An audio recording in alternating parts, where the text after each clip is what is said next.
అందరికీ కూడా దేవుని యొక్క మహాకృపను బట్టి మన రక్షకుడు మన ప్రియుడంటి యేసుక్రీస్తు వారి ప్రేమను బట్టి కూడా కృతజ్ఞత వందనములు మీకు అందరికీ కలుగుగా కానీ వందనములు తెలియపరచుకొని దేవుడు మనకు కల్పించినటువంటి ఈ గొప్ప దినాన్ని బట్టి ఈ యొక్క నూతన సంవత్సరాన్ని బట్టి కూడా ఆయనకి ఎన్నెన్ని స్తుతి స్తోత్రములు సమర్పించుకుంటున్నాము.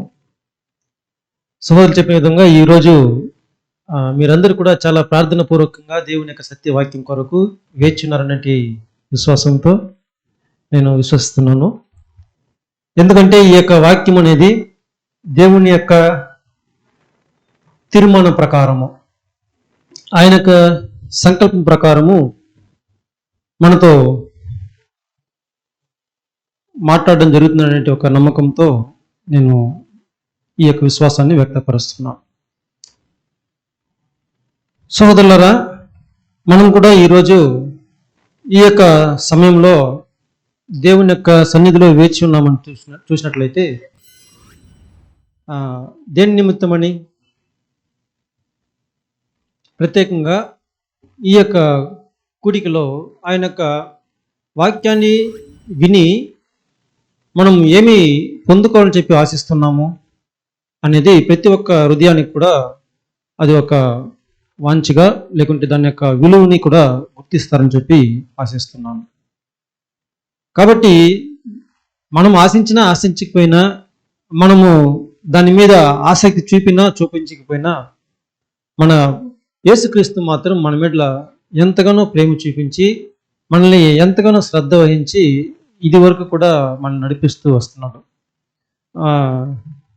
సహోదరులు మన్నా కూడా మనకు తెలియపరిచారు. ఏమిటి? ఇది వరకు కూడా మీరు ఎన్నో ఒక శ్రమల ద్వారా వెళ్ళుండొచ్చు, ఎన్నో ఇబ్బందుల ద్వారా వెళ్ళుండొచ్చు. గత కాలం అంతా కూడా దేవుని యొక్క సన్నిధి నుంచి వైదొలగడానికి కూడా ఆస్కారం ఉండొచ్చు. కానీ దేవుని యొక్క చిత్తము, ఆయన యొక్క ఆశీర్వాదము మనకు తగిన సమయమందు మనల్ని ఆయన కాపాడుతున్న వాగ్దానాన్ని కూడా మన్నాలో మనం చక్కగా చూడవచ్చు. మొదటి పాటలో కూడా మనం గమనించాము, మనము మన యొక్క సిలువను మోసుకొని ఆయన యొక్క సిలువలో నేడులో ఇస్తామని చెప్పి. దాని తర్వాత మనం చూసాము, అన్ని కూడా దేవుడు తగిన సమయమందు మనల్ని ఏమేమి జరగాలో ఆ యొక్క సంఘటన కూడా జరిపిస్తామని చెప్పి. ఈరోజు కూడా మనము ఆ యొక్క విశ్వాసంతో దేవుడు మనల్ని చూస్తున్నాడు, దేవుడు మనల్ని పోషిస్తున్నాడు, నడిపిస్తున్నాడు, రక్షిస్తున్నాడు, మనతో పాటు తోడుగా ఉన్నటువంటి విశ్వాసంతోనే ఈ యొక్క వాక్య ధ్యానానికి కూడా మనం వెళ్దాం సోదరులారా.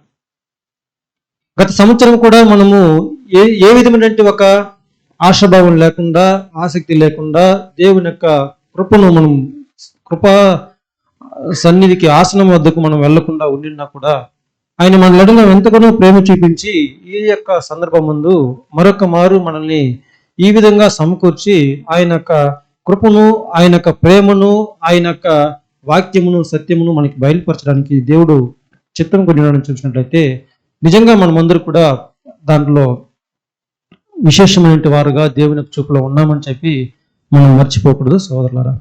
మనం ఈరోజు వాక్యానికి, మన యొక్క ఆత్మిక జీవితానికి ప్రయోజనకరంగా ధ్యానించడానికి తీసుకున్న వాక్య భాగము 2 సమూయేలు గ్రంథము 12వ అధ్యాయము మొదటి 4 వాక్యాలు మాత్రం మనం ధ్యానించుకుని మనం ఈనాటి పాఠాన్ని మనం ధ్యానానికి తీసుకుందాం. ఈ యొక్క సంఘటన మనకు అందరికీ తెలిసిందే, చాలా అందరికీ పరిచయమైన వాక్యం అని చెప్పి నేను నమ్ముచున్నాను. దావీదు గారి యొక్క జీవితంలో జరిగిన ఒక సంఘటన. దీని యొక్క పూర్తి వివరణలో మనం గమనించినప్పుడు ఈరోజు ఈ యొక్క 4 వాక్యాలని 4 సార్లు చదువుతాం. దీన్ని పూర్తిగా నేర్చుకోవడానికి ప్రయత్నం చేద్దాం. తెలిసిన వారు అనుసరించండి, తెలియని వారు నేర్చుకుందాం. ఓకేనా? మనం తీసుకుందాం, పాఠం యొక్క ధ్యానానికి వెళ్దాం. 2 సమూయేలు 12వ అధ్యాయము మొదటి 4 వాక్యాలు చదువుకుందాం. కావున యెహోవా నాతానును దావీదు నొద్దకు పంపెను. అతడు వచ్చి దావీదుతో ఇట్లనెను, ఒకానొక పట్టణమందు 2 మనుషులు ఉండిరి. ఒకడు ఐశ్వర్యవంతుడు, ఒకడు దరిద్రుడు. ఐశ్వర్యవంతునికి విస్తారమైన గొర్రెలను గొడ్లను కలిగి ఉండెను. అయితే ఆ దరిద్రునికి తాను కనుక్కొనిన ఒక చిన్న ఆడుగొర్రె పిల్ల తప్ప ఏమీ లేకపోయెను. వాడు దానిని పెంచుకొనుచుండగా అది వాని యొద్దను వాని బిడ్డల యొద్దను ఉండి పెరిగి వాని చేతి ముద్దను తినుచు వాని గిన్నెలోనిది త్రాగుచు వాని కవిగిట పండుకొనుచు వానికి కుమార్తె వలె ఉండెను. అట్లుండగా మార్గస్థుడప్పుడు ఐశ్వర్యవంతుని యొద్దకు వచ్చెను.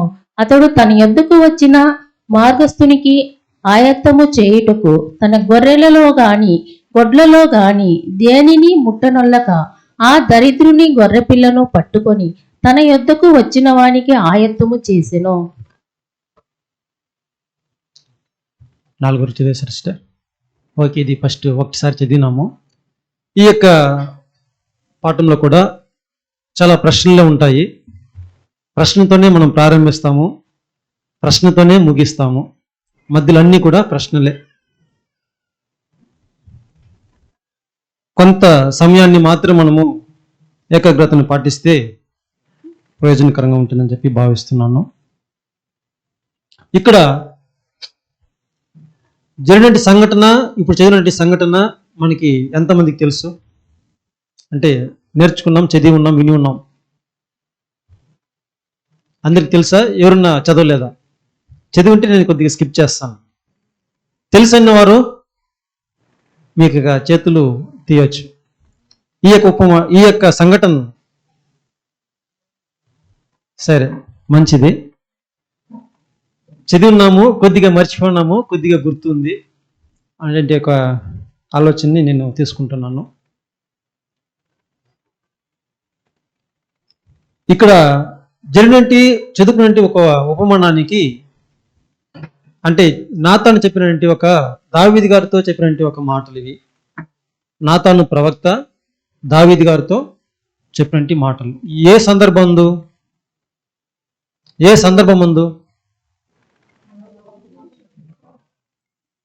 బ్రదర్స్, ప్రశ్నకి ఆన్సరు మీకు తెలిసినంత వరకు చెప్పడానికి ప్రయత్నం చేయండి. ఊరియాను దావీదు గారు చంపించిన తర్వాత జరిగినట్టు సంఘటన. ఓకే, అంటే మాక్సిమం దావీదు గారు బత్షెబతో చేసినటువంటి తప్పిదం నిమిత్తము నాతాను గారు ప్రవక్త వచ్చి దావీదుతో మాట్లాడినట్టు ఒక సంఘటన. అవునా? Thank you. ఇప్పుడు ఈ యొక్క సంఘటనను, అంటే దావీదు గారి యొక్క హృదయాన్ని మనము ఒకసారి పరిశీలించి చూసినట్టయితే మంచివారా చెడ్డవారా? ప్రశ్నలే ఉంటాయని చెప్పాను కాబట్టి ఎవరు కూడా రాసుకోవడానికి ప్రయత్నం చేయొద్దండి. మ్యాక్సిమం వింటే చాలు. మంచివారని చెప్పి భావిస్తున్నారు, నేను కూడా. కానీ ఈ యొక్క సంఘటన దేన్ని ప్రతిబింబిస్తూ ఉంది, దేన్ని మనకు తెలియపరుస్తూ ఉంది?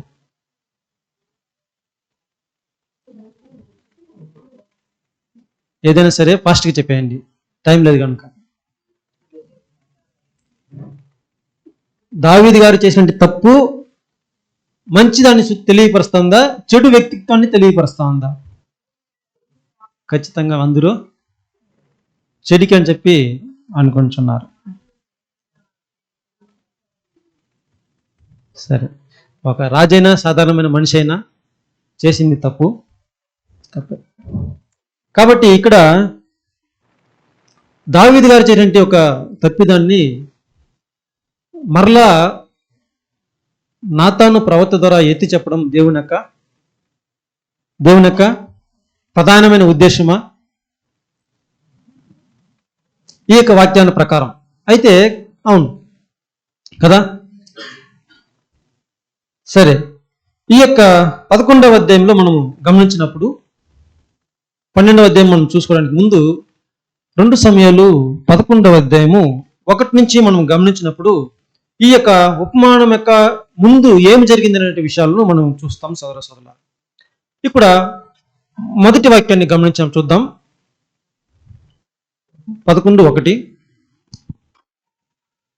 వసంతకాలమున రాజులు యుద్ధమునకు బయలుదేరు సమయమున దావీదు యోవాబును అతని వారిని ఇజ్రాయేలీయులనందరినీ పంపగా వారు అమ్మోనీయులను సంహరించి రబ్బా పట్టణమును ముట్టడి వేసిరి.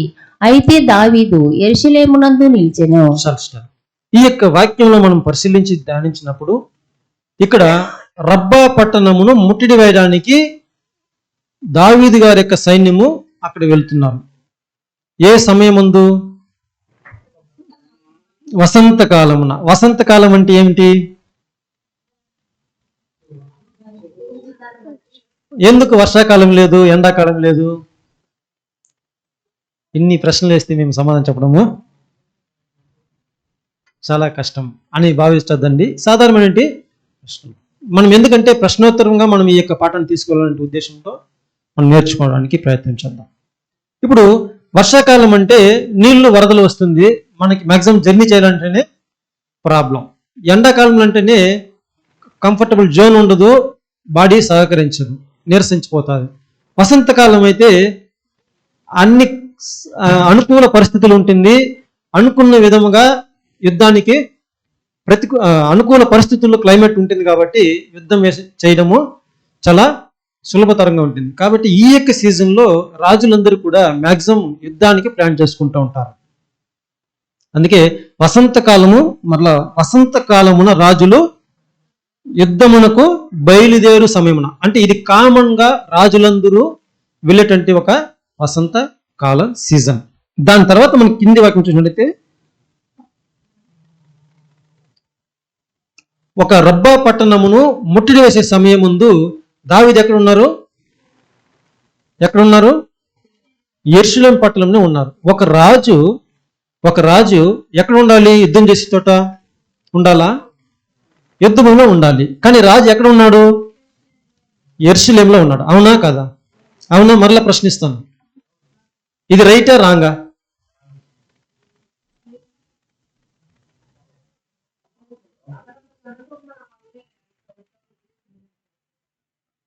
ఇప్పుడు రాజు యుద్ధ భూమి దగ్గరికి, యుద్ధం జరిగే చోటికి వెళ్ళాలా, తన యొక్క అంతఃపురంలో ఉండాలా?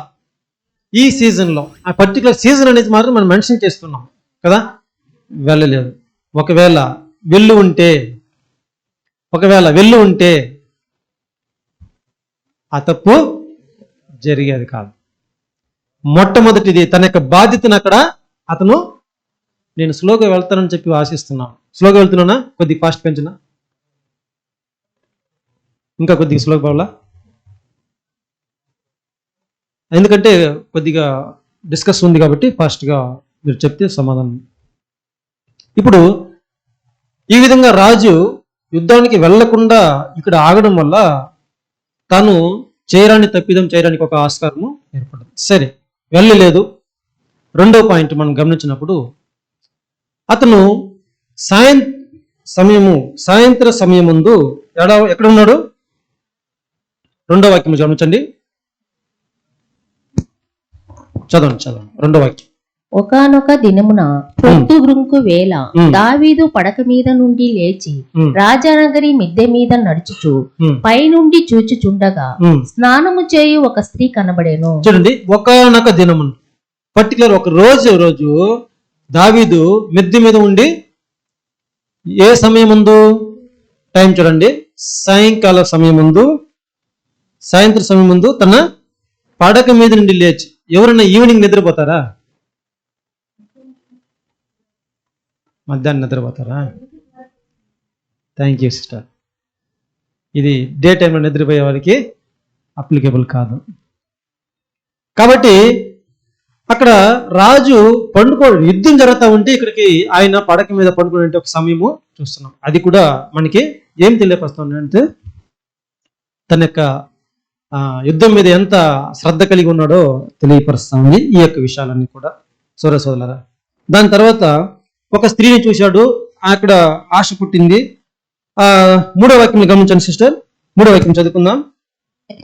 బహు సౌందర్యవతి యుండుట చూచి దావీదు దాని సమాచారము తెలుసుకొనుటకై ఒక దూతను పంపెను. అతడు వచ్చి ఆమె ఏలియాము కుమార్తెయు హిత్తీయుడగు ఊరియాకు భార్యయునై బత్సెబా అని తెలియజేయగా. చూడండి, ఎవరి భార్య అది సిస్టర్? ఎవరి భార్య? అలా చెప్పాలి పూర్తిగా బైబిల్ విద్యార్థులు. ఊరియా అనేసి హిత్తీయుడగో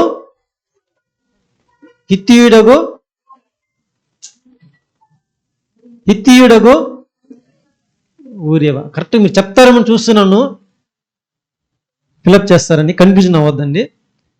హిత్తీయుడగో ఊరియాకు ఇతని భార్య. మనము గత వారం కూడా విన్నాం అనుకుంటాను, అరణ్య ప్రయాణంలో ఇజ్రాయేల్కి 7 శత్రువులు ఉన్నారు. ఆ శత్రువుల్లో ఒకడు హిత్తీయుడు. ఇప్పుడు ఇది ఏ విధంగా అన్యుడు ఇజ్రాయేల్ ఒక యూదురాలిని వివాహం చేసుకుంటాడు, అవునా అనేది ఒక ప్రశ్న. ఒకవేళ చేసుకోవచ్చా చేసుకోకూడదా? ఎప్పుడు మనం చదవలేదు, మేము చేసుకోలేదు, కాబట్టి మాకు ఆన్సర్ కరెక్ట్ చెప్పారు. ఇప్పుడు హిత్తీయుడు ఎవరు, ఎలా అన్యుడు అంటాము? సబ్జెక్ట్ చాలా టఫ్ సబ్జెక్టు. మార్కులు మాత్రం మనకు కావాలి, జవాబు మాత్రము ఇన్సులేటర్ రాసుకోవాలి. నోవా కాలం అయిన తర్వాత నోవాకి ఎంతమంది కుమారులు? 3.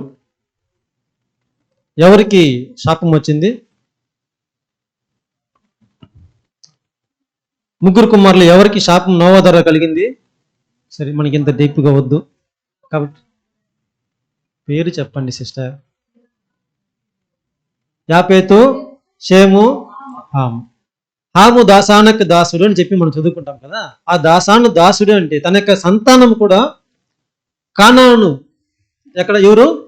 కానాను దాసుడు, కనానీయులు, అదే అజానుబావులు అని చెప్పి మనం చూస్తాము. వాళ్ళు కూడా కానాను యొక్క హాము నుంచి కానాను వచ్చాడు, కానాను నుంచి హిత్తీయుడు. ఇంగ్లీష్లో మనకి చక్కగా మనం చూడవచ్చు, హిత్తీయుడు అని ఉంటుంది. ఆదికాండం 10వ అధ్యాయం 15వ వాక్యం చూడండి. ఆదికాండం 10:15లో మనము ఈ యొక్క విషయాన్ని గమనించవచ్చు. ఆదికాండం 10వ అధ్యాయం 15వ వాక్యం.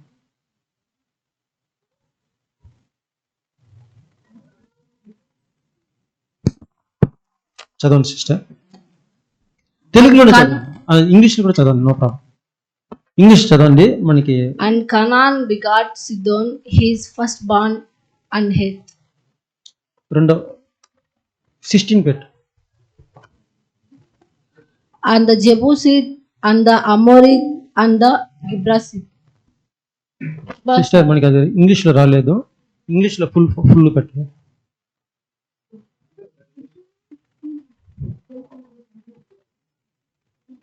తెలుగులో చదవండి సిస్టర్. తెలుగులో అంతేనా? ఈ ఆన్లైన్లో ఆఫ్లైన్లో చూడండి. కానాను తన ప్రథమ కుమారుడగు సీదోనును, హేతును, యెబూసీయులను, అమోరీయులను, గిర్గాసీయులను, ఇఫీయులను, అర్కీయులను, సినీయులను, అర్వాదీయులను, సెమారీయులను, ఆమాతీయులను కనెను. 17 ఉందా? హెవిటీస్ ఉంటుంది, 17లో ఉంది. 17 చూడండి, ప్లే చేయండి. 17 వర్స్ ఇంగ్లీష్లో.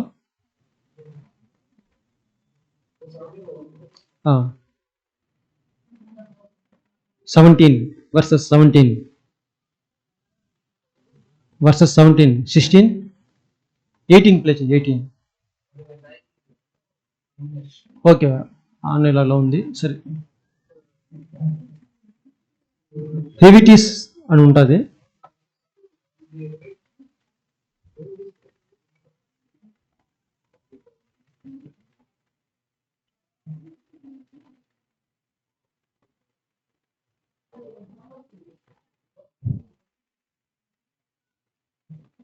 రాలేదా? హమాతీయులు తెలుగులో సరిగ్గా రాలేదనేసి ఇంగ్లీష్లో చదివిస్తున్నాను. తెలుగులో మనకి ఇక్కడ హమాతీయులను వచ్చేసింది, అక్కడ ఇంగ్లీష్లో మనం గమనించినప్పుడు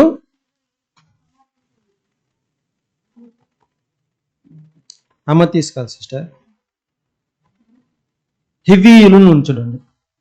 16లో హెవీయులు ఉంది కదా, ఇక్కడ ఇంగ్లీష్లో హెవిటీస్ ఉంటుంది. హెవిటీ. సరే, ఏదైతే ఇంగ్లీష్లో మనం గమనించండి. ఇంగ్లీష్ ఉన్నవాళ్ళు ఇక్కడ మనకి ప్లే కాలేదు. హెవిటీస్ అనేటువంటి ఒక అంటే హిత్తీయుడు అనేసి మనకి ఇక్కడ చూసాం. అదే హెవిటీస్ అనేటువంటి పదాన్ని ఇక్కడ మనం 2 సమయాలు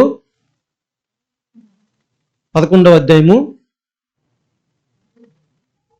4వ వాక్యంలో గమనిస్తాం. 3వ వాక్యం 3వ వాక్యం ఆమె సౌందర్యవతి అయి ఉండుట లాస్ట్ భాగంలో చూచి మనం గమనించినప్పుడు ఉందా? ఆమె బహు సౌందర్యవతి అయి ఉండుట చూచి ఇంగ్లీష్ లో గమనించండి, చూపిస్తున్నాను. ఇక్కడ మనకి the wife of urea the Hittite అంటే హిత్తీయుడు ఆయన భార్య, హిత్తీయుడైన ఊరియా యొక్క భార్య అని చెప్పి మనం తెలుగు చేసుకుంటాం. అదే ఒక విషయం అక్కడ చదువుద్ది. అది ఎవరు చూసినట్టే కానాను ద్వారా వచ్చినట్టు. కానాను ఎవరి దగ్గర నుంచి? హాము దగ్గర వచ్చినట్టు. హాము ఎక్కడి నుంచి వచ్చాడు? శాపం ద్వారా. అంటే వీళ్ళందరూ కూడా శపించబడిన వారు, అన్యులుగా పరిగణించబడిన వారు మరలా ఏ విధంగా యూదులని వివాహం చేసుకుని ఉండొచ్చు అని. సరే, ఈ యొక్క ఉపమానంలో ఇది వేరే కోణంలో అంటే ఇంకా కొద్ది అదకనమైనటువంటి ఒక అంశంగా మనము చూసి స్కిప్ చేస్తున్నాము. ఇక్కడ హిత్తీయుడు అనగానే దాని యొక్క హిత్తీయుడు అంటే ఊరియా పదానికి లేదంటే ఆ యొక్క పేరుకి ఏమర్థము అని మనం గమనిస్తే, చదవండి, పేరు చదవండి.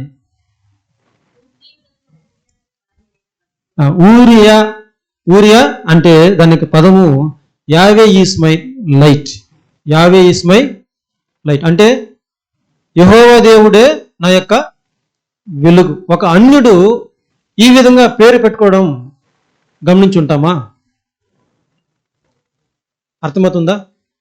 యావే దేవుడు అంటే యెహోవా దేవుడు నా యొక్క వెలుగు అనేటువంటి ఆ యొక్క మాట అర్థము అక్కడ ఊరియా అనేటువంటి పదంలో మనం గమనిస్తున్నాం. సోదరులారా, నేను చెప్పేది అర్థమవుతుందా? ఊరియా అనే పేరుకి అర్థము యెహోవా దేవుడు నా యొక్క వెలుగు అని అర్థము. ఇతను ఎవరి ద్వారా వచ్చిన వాడు? అన్యుల యొక్క అంటే హిత్తీయులు అనేటి అన్యులు, ఇజ్రాయేల్లో కలని యూదులు కాని వారి యొక్క సంతతి నుంచి మనం చూస్తున్నాం. వీళ్ళు దావీదు దగ్గర ఉన్నారు కానీ పేరు మాత్రము యెహోవా దేవుని యొక్క వెలుగు అని చెప్పినట్టు ఒక దేవుని యొక్క పేరుని ఆ యొక్క అతని యొక్క విశ్వాసము ఆ యొక్క పేరులో కూడా మనము గమనిస్తున్నాము. సోదరులారా, దీని తర్వాత వీళ్ళు అదే మనం చూసుకున్నాము, అజానుభావులు అంటే ఫుల్ శరీర బలం కలిగిన వారుగా ఉన్నారని చెప్పి మనం చూస్తాము. వీళ్ళందరూ కూడా యుద్ధము అని చెప్పి వచ్చిన తర్వాత ఒక్కొక్కరు సుమారు ఎంతమందిని కొట్టచ్చు? ఆ యుద్ధమని వెళ్ళిన తర్వాత వారికి తిరిగే ఉండదన్నమాట. అంతటి పరాక్రమం కలిగినటువంటి యుద్ధ సూరులు సుమారు 37-38 మంది దావీదుతో కూడా ఉండేవాళ్ళు. ఎల్లప్పుడు ఒక్కొక్కరు మనల్నంతా కూడా క్లోజ్ చేసేవాళ్ళు. అంటే 300-400 మందికి సుమారు 200 సునాయాసంగా 200-300 మందిని జయించేవారు. అంతటి బల పరాక్రమం కలిగిన వారు. అలాంటి వారిలో ఊరియా ఒకరు. అప్పుడు ఇలాంటి వాళ్ళు దావీదు దగ్గర చాలా మంది ఉన్నారు. ఈ యొక్క యూరియాని గురించి ఇంతటితో మనకు చాలా. దీని తర్వాత అక్కడ ఏం జరిగిందనేది మనకు తెలుసు. ఏం జరిగింది? ఊరియా భార్య గారు స్నానం చేస్తుండడం మనం చూస్తున్నాము. అలా ఆమె స్నానం చేసిన తర్వాత దావీదు చూశారు, అతనికి కోరిక కలిగింది. ఒక సేవకుని పంపించి ఎవరు కనుక్కోమన్నాడు, అతను నీ యొక్క సేవకుడైనటువంటి సైనికుడైనటువంటి యూరియా భార్య వ్యక్తుడైన ఊరియా భార్య అని చెప్పి తెలిపారు. దాని తర్వాత ఆమెను రప్పించి ఆమెతో కూడా ఆయన సహించిన తర్వాత మరలా ఆమె గర్భవతిగా ఉన్నాడని చెప్పి తెలియపరుస్తుంది. దాని తర్వాత ఊరియాని పిలిపించి అతను తన ఇంటికి వెళ్ళమని, యుద్ధం చేయకుండా ఇంటికి వెళ్ళమని చెప్పి తెలియపరుస్తాడు. ఇలా ఇంటికి వెళ్ళమని చెప్తే ఊరియా వెళ్ళిపోతాడా? ఇంటికి వెళ్ళడు. ఇంటికి వెళ్లకుండా అక్కడే ఉంటాడు. ఆ రోజు చూస్తాడు, అక్కడ భవనంలోనే పడుకుంటాడు. మరలా మరుసటి రోజు కూడా ప్రయత్నం చేస్తాడు పంపించడానికి, అయినా కూడా అతను భార్య దగ్గరికి వెళ్ళడు. దీని తర్వాత ఎలాగైనా సరే ఇతను పంపించాలని చెప్పి కొద్దిగా ద్రాక్షరసం పోసి మందు పోసి అతన్ని పంపిస్తాడు. అయినా కూడా ఊరియా వెళ్ళడు. అక్కడ ఊరియా యొక్క సమాధానం, భార్య దగ్గరికి వెళ్ళి నీ ఇంట్లో గడుపు సేద తీర్చుకో అని చెప్పి దావీదు గారి యొక్క మాటలు గమనించినప్పుడు అతని మీద ప్రేమ జాలి ఉన్నట్టు, అతన్ని ఇంటికి వెళ్ళి రెస్ట్ తీసుకోమనేటువంటి ఒక విషయాన్ని తెలియపరిచినట్లు మనం చూస్తున్నాము. కానీ హృదయం మాత్రము అలాంటి ఉద్దేశము కాదు. ఎందుకు కాదు? తను చేసిన తప్పిదము బయట రాకుండా కప్పిపుచ్చాలనే ఉద్దేశము, తన యొక్క నేరము తన మీద రాకుండా దాన్ని మరుగు చేయాలంటే, పాపాన్ని మరుగు చేయాలనే ఉద్దేశము బలంగా ఉంది కనుక ఊరియాని అక్కడ భార్య దగ్గరికి వెళ్తే అతని కలిగిన సంతానము అని పరిగణించబడుతుంది. నేను చేసిన తప్పు బయటికి రాదంటే ఉద్దేశంతో దావీదు గారు అలా చేస్తున్నది మనకి స్పష్టంగా అర్థమవుతుంది. దీని తర్వాత ఊరియా గారి యొక్క సమాధానాన్ని 7వ వాక్యంలో మనం గమనిస్తాము. 7వ వాక్యం చదవండి సిస్టర్. ఊరియా దావీదు నొద్దకు రాగా దావీదు యోవాబు యోగక్షేమమును జనుల యోగక్షేమమును యుద్ధ సమాచారమును అడిగెను. సిస్టర్ 11వ వాక్యము. ఊరియా మందసమును ఇజ్రాయేలు వారును యూదా వారును గుడారములో నివసించుచుండగను నా అధిపత్యగు యోవాబును నా ఏలిన వాడవగు నీ సేవకులను బయట దండులో నుండగను భోజన పానము చేయుటకును నా భార్య వద్ద పరుండుటకును నేను ఇంటికి పోదునా? నీ తోడు, నీ ప్రాణము తోడు నేనలాగూ చేయువాడును కానని దావీదుతో అనెను. ఏం చెప్తున్నాడు అక్కడ? ఏం చెప్తున్నాడు ఊరియా సమాధానముగా? ఫస్ట్ అతని యొక్క చెప్పబడినటువంటి మాటలను గమనించండి, చదివేటువంటి వాక్యాన్ని కూడా స్పష్టంగా గమనించండి. మొట్టమొదటిగా ఆయన చెప్పినటువంటి వాక్యము, పదము ఏమై ఉంది చెప్పండి. ఎవరన్నా చూసి కూడా చెప్పండి, నో ప్రాబ్లం. అక్కడ వాక్యం ఉంది, మీరు చూసి చెప్పండి. మందసమును ఇజ్రాయేలును యూదు వారును గోడారంలో ఉండగా నా యొక్క అధిపతి యోవాబును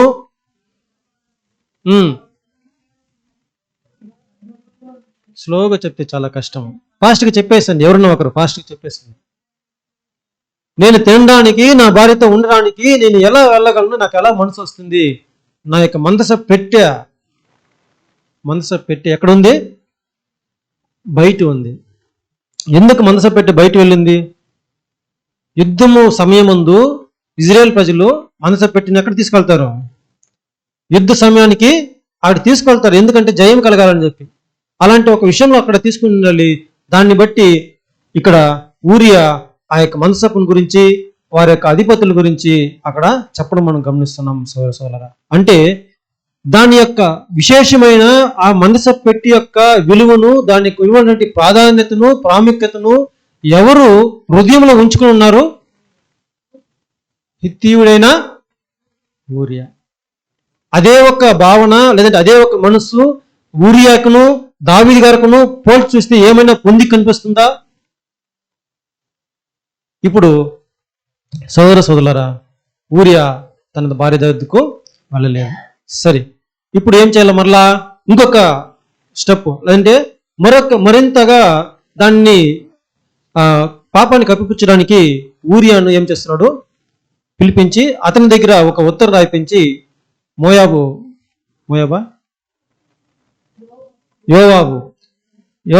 దగ్గరికి అతని లెటర్ రాసి పంపిస్తాడు. ఏమని? ఇతని ఎక్కడ యుద్ధము భీకరంగా డేంజర్గా ఉందో అక్కడ తీసుకువెళ్ళండి, ముందు పెట్టండి. మీరు యుద్ధం చేస్తున్నప్పుడు అతని వదిలి మీరు వెనుదిరిగి వచ్చేసండి. ఇతను సాధారణ వ్యక్తి కాదని చెప్పి మనం చూసాము. అలా భీకరమైన యుద్ధం జరిగేటప్పుడు వెనుదిరిగి వచ్చాయని చెప్పినది. వీళ్ళందరూ కూడా బ్యాక్ సపోర్ట్ ఎవరు లేకుండా సింగిల్ గా వదిలేసేయండి అని చెప్పి అలా వదిలి చంపేసండి అని చెప్పి తెలిపిన తర్వాత చూడండి, అతని యొక్క మరణ లేఖను అతని వద్దనే పంపిస్తున్నాడు. చూడండి దావీదు గారి యొక్క హృదయం ఎలా మారిపోతా ఉందో ఒక తప్పిదం వల్ల. దాని తర్వాత ఇంకా అతను వదలలేదు. అలా చంపించిన తర్వాత ఆ యొక్క భార్యను మరలా భార్యగా తీసుకోవడం మనం చూస్తున్నాం. ఇవన్నీ కూడా ఒక కుయుక్తిగా తన యొక్క పాపం బయట రాకుండా ఇలా పాపానికి అతను దారి తీయడం మనం చూస్తున్నాం సోదరుల. తన యొక్క కోరిక వల్ల. ఇప్పుడు దాని తర్వాత ఏం జరిగింది సంఘటన చెప్పండి, చదవద్దండి.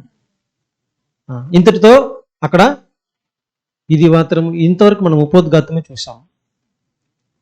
అంటే దీని ముందు జరిగినటువంటి సంఘటనలు మనం చూసాం సౌరసోల. ఇప్పుడు మనం మరలా ప్రవచనానికి వద్దాం. అంటే నాతాను పలికంటే ఒక మాటల గురించి వద్దాం. ఇప్పుడు 12వ అధ్యాయము 1వ వాక్యం చదువుకోండి సిస్టర్ మరలా. కావున యెహోవా నాతానును దావీదు నొద్దకు పంపెను. అతడు వచ్చి దావీదుతో ఇట్లనెను, ఒకానొక పట్టణమందు 2 మనుష్యులు ఉండిరి. చదవండి. ఉన్నాడు సిస్టర్, ఒక నిమిషం. ఇప్పుడు ఈ యొక్క నాతాను చెప్పినటువంటి మాటలు ఏ విధంగా పాత నిబంధన గ్రంథంలో ఉన్నటువంటి దావీదు గారి సంఘటనకు పోల్చి మనము చెప్పగలం, ఏ విధంగా మనము దావీదు గారి యొక్క జీవితంలో ఇది అప్లికబుల్ అవుతుందని చెప్పి నమ్ముతున్నాము. పాఠము మీకు రీచ్ అవ్వాలని చెప్పి నేను ప్రశ్నిస్తున్నాను, తప్పుగా అనుకోవద్దండి. ఇప్పుడు మనం ఇదివరకు చూసాము ముందు జరిగినటువంటి సంఘటనలు, అంటే నాతాను చెప్పడానికి దావీదు గారితో మాట్లాడడానికి ముందు జరిగినటువంటి ఒక సంఘటనను ఇదివరకు మనం చూసాం. దీని తర్వాత ఇప్పుడు నాతాన్ గారు వచ్చి చెప్తున్నారు, ఈ విధంగా ఒక ఉపమానాన్ని తెలియపరుస్తున్నాడు. ఈ ఉపమానం మనం చదువుకున్నాం కాబట్టి ఈ ఉపమానాన్ని ఏ విధంగా దావీదు గారి యొక్క జీవితానికి మనము అన్వయించవచ్చు, ఏ విధంగా దాన్ని పోల్చవచ్చు. ఇప్పుడు ఉపమానం మనకు తెలుసు, చేసినటువంటి తప్పిదము తెలుసు, ఏ విధంగా పోల్చగలము? ఉదాహరణకు మనం ఏం చదువుకున్నాం? ఒకానొక పట్టణం ముందు 2 మనుషులు. ఎవరు ఆ 2 మనుషులు? ఇలా అడిగితే మనకు ఈజీగా చెప్తారా? సరే, 2 మనుషులు ఎవరు? ఒక ఐశ్వర్యవంతుడు, ఒక దరిద్రుడు. ఎవరు ఆ దరిద్రుడు? ఎవరు ఐశ్వర్యవంతుడు? ఎవరు?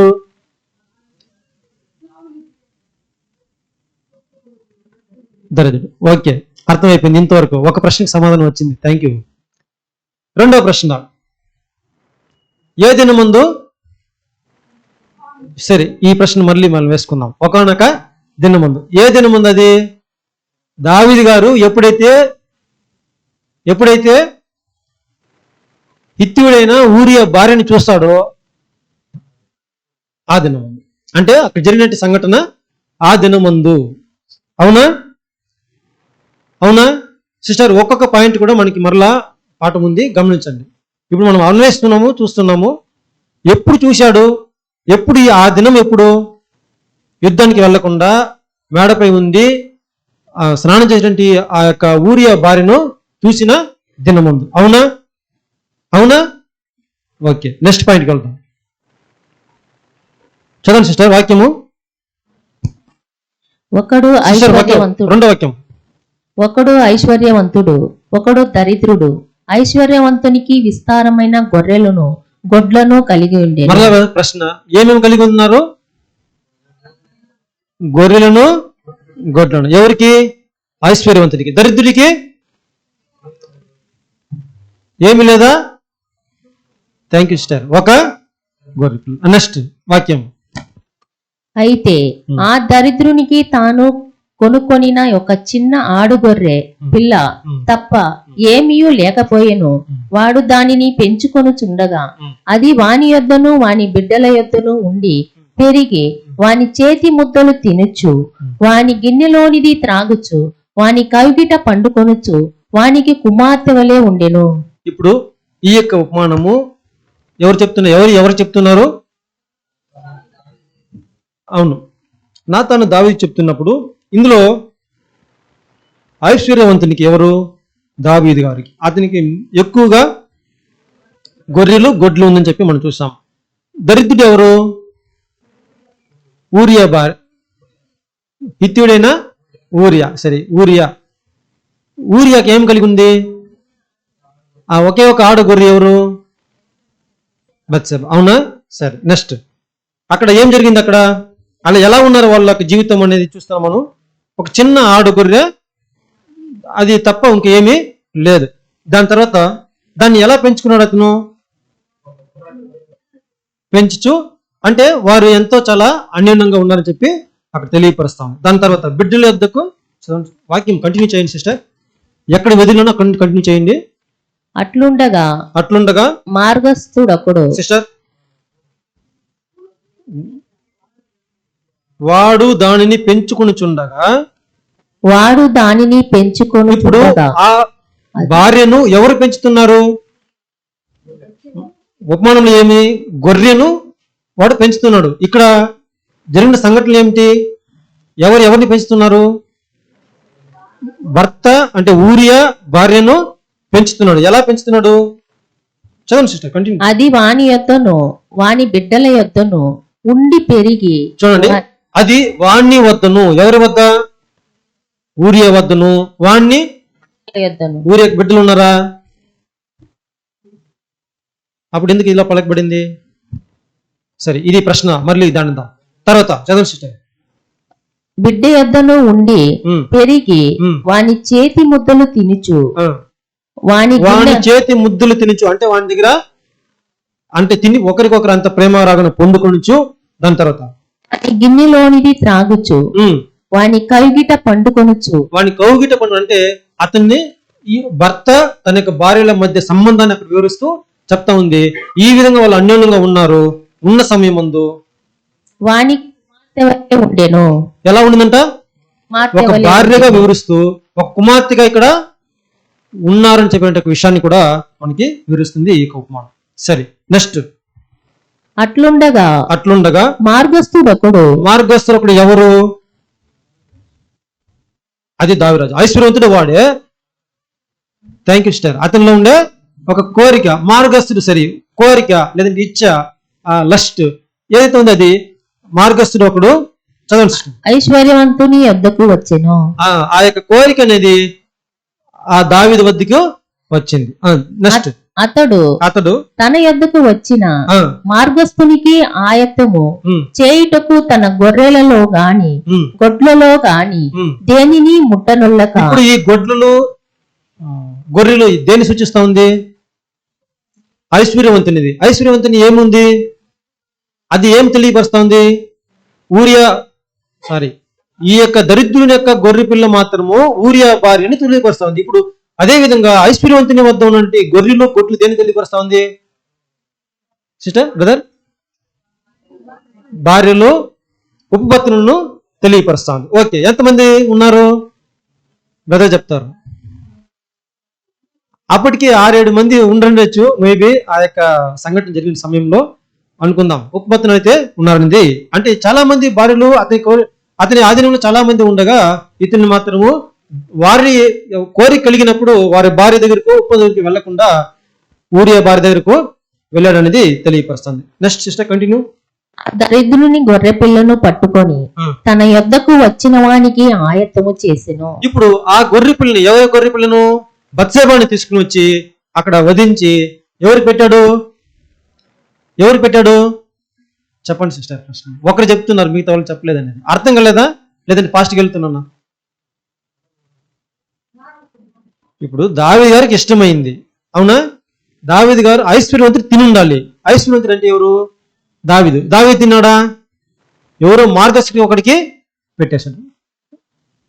ఇక్కడ మనకి ఏమి అప్లికేబుల్ అవుతుందంటే, దావీదు గారికి ఇష్టం అని చెప్పి మనకి యథార్థంగా మనం చూసుకున్నప్పుడు దావీదు గారికి వచ్చినటువంటి కోరికకు అతను ఈ యొక్క బత్షెబాను బలి ఇచ్చాడు, అంటే తినిపిచ్చాడు. దావీదు గారు తిన్నారా? అంటే ఇది ఉపమాన రీతిలో మనం పలికబడినప్పుడు దావీదు గారు ప్లస్ ఇంకొక వ్యక్తిగా మార్గస్థుడు ఒకడు. అప్పుడు ఇక్కడ మార్గస్థునికి తినిపిస్తున్నాడు, ఆ కోరికను తీర్చుకొనిచున్నాడు అనేది స్పష్టంగా బోధపడుతోంది. సరే, దీని తర్వాత ఏం జరిగింది? అయిపోయిందా? 4 అయిపోయిందా? సరే, 5వ వాక్యం చదివండి. ఇంతటితో నాతాను గారు చెప్పినటువంటి ఒక వాక్యము, దేవుని యొక్క హెచ్చరిక అక్కడ దావీదుకి అయిపోయింది. దాని తర్వాత దావీదు గారికి సమాధానం కూడా చదివేద్దాం. దావీదు ఈ మాట విని, దావీదు ఈ విధంగా సమాధానం చెప్తున్నాడు, ఆ మనుషుని మీద. ఇప్పుడు ఎవరు చేశారు తప్పు అనేది ఎవరికి తెలియదు? దావీదుకి మాత్రం తెలియదు, నాతానికి స్పష్టంగా తెలుసు. కాబట్టి నాతాను చెప్పబడింది, దావీదు అనుకున్నాడు ఎవరో ఈ వ్యక్తి అనుకోండి అని చెప్పి ఆ యొక్క బహుగా తీర్పు చెప్తున్నాడు. చదవండి సిస్టర్, చదవండి. బహుగా కోపించుకొని చాలా కోపం వచ్చిందండి దావీదుకి. ఎలా కోపం వచ్చింది? బహుగా కోపం వచ్చేసింది. యెహోవా జీవము తోడు. ఇప్పుడు దావీదు గారు చెప్తున్నారు, చదవండి సిస్టర్, ఏం చెప్తుందో గమనించండి. ప్రశ్న ఉంటుంది. నిశ్చయముగా ఈ కార్యము చేసినవాడు మరణపాత్రుడు. ఇప్పుడు ఎవరైతే ఆ తప్పిదం చేసినాడో, పాపం చేసినాడో వాడికి ఏం పనిష్మెంట్ రావాలి? అక్కడ ఒకటి చనిపోవాలి, వాడు కనికరము లేక ఈ కార్యము చేసెను గనుక ఆ గొర్రె పిల్లకు ప్రతిగా 4 గొర్రె పిల్లల నీయవలెనని నాతానుతో అనేను. ఇప్పుడు అతను చెప్పినట్టు సమాధానంలో 2 తీర్పులు మనకు కనిపిస్తా ఉంది. అవునా? ఒకటి ఏం చేయాలి? వాడు కనికిరం లేకుండా ఈ తప్పిదం చేసిన కాబట్టి ఒకటి వాడు ఏం చేయాలా? చనిపోవాలి. దాని తర్వాత 1 గొర్రె పిల్లకు 4 గంటలుగా గొర్రె పిల్లలు వేయాలి. ఇప్పుడు దావీదు గారు చనిపోయినారా? సరే, 4 గంటలు సమర్పించాడా? 4 గొర్రె పిల్లలు, 1 గొర్రె పిల్లకి 4 గొర్రె పిల్లలు ఇచ్చాడా? ఎందుకు అలా చెప్పాడు? 4 ఇవ్వాలని చెప్పి, చనిపోవాలని చెప్పి ఎందుకు చెప్పాడు? కోపంతో చెప్పాడు.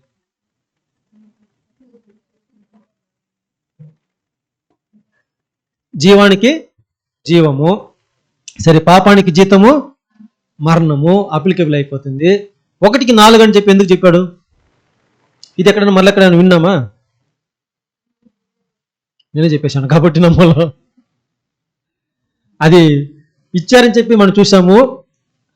మళ్ళా కూడా గమనిద్దాం. ఏమి ఇచ్చాడు ఆయన? సిస్టర్, ఏం కోల్పోయాడు? 4 పిల్లలను కోల్పోయాడు. 4 కుమారులు చనిపోయారని చెప్పి మనం ధ్యానించుకున్నాం లాస్ట్ టైం కూడా.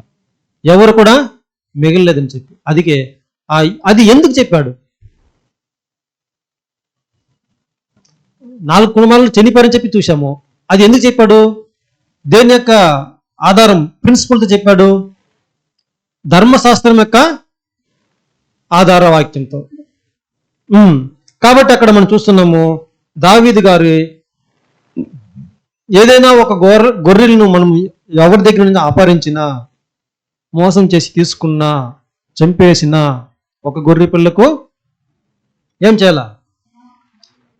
2 గంటలా? 4 గంటలుగా? మీరు చెప్తా ఉంటే వింటా ఉంటాను. 4 నిలుస్తా ఉంది, కానీ నాకు వినిపిలే సరిగా. నిర్గమకాండం 22వ అధ్యాయం 1వ వాక్యం చదవండి సిస్టర్.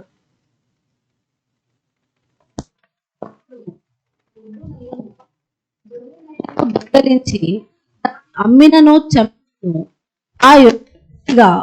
ఆ ఎద్దుకు ప్రతిగా 5 ఎద్దులను, ఆ గొర్రెకు ప్రతిగా 4 గొర్రెలను ఇయ్యవలెను. చూడండి, 1 గొర్రెకి ప్రతిగా ఎన్ని ఇవ్వాలి? 4 ఇవ్వాలి అక్కడ. అవునా? దీని యొక్క ఏమైనా డౌట్ ఉంటే అడగండి సిస్టర్. ఈ యొక్క గొర్రెకి ప్రతిగా 4 ఇవ్వాలని చెప్పి ధర్మశాస్త్ర నియమంలో చదువుకునేటువంటి దావీదు అక్కడ చెప్తున్నాడు సోదరులా. కానీ ఆ తీర్పు ఎవరికి అని అతనికి ఎవరికి తెలియదు. తర్వాత ఆ మనుషుడు, చదవండి సిస్టర్ వాక్యం, కింద వాక్యం చదవండి.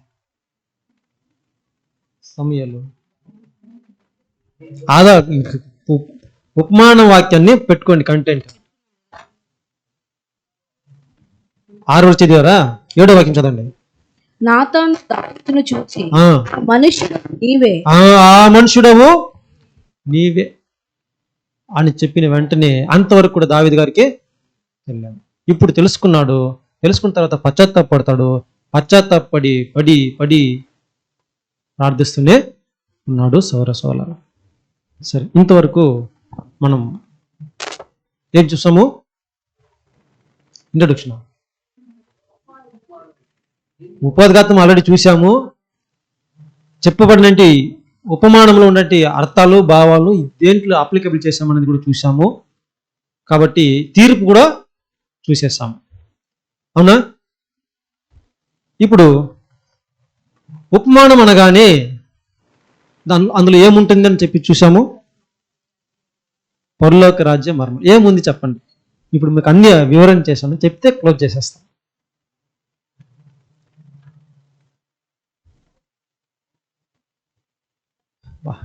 ఇప్పుడు మళ్ళీ టఫ్ క్వశ్చన్స్ ఇవి కదా. ఒకసారి ఉపమానానికి ముందే మనం ఉపోద్ఘాతాన్ని చూసాము, ఉపమాన వివరణను చూసాము, ఒకసారి చదువుకున్నాము. ఇది చివరిసారి చెప్పారంటే క్లోజ్ చేసేస్తాం.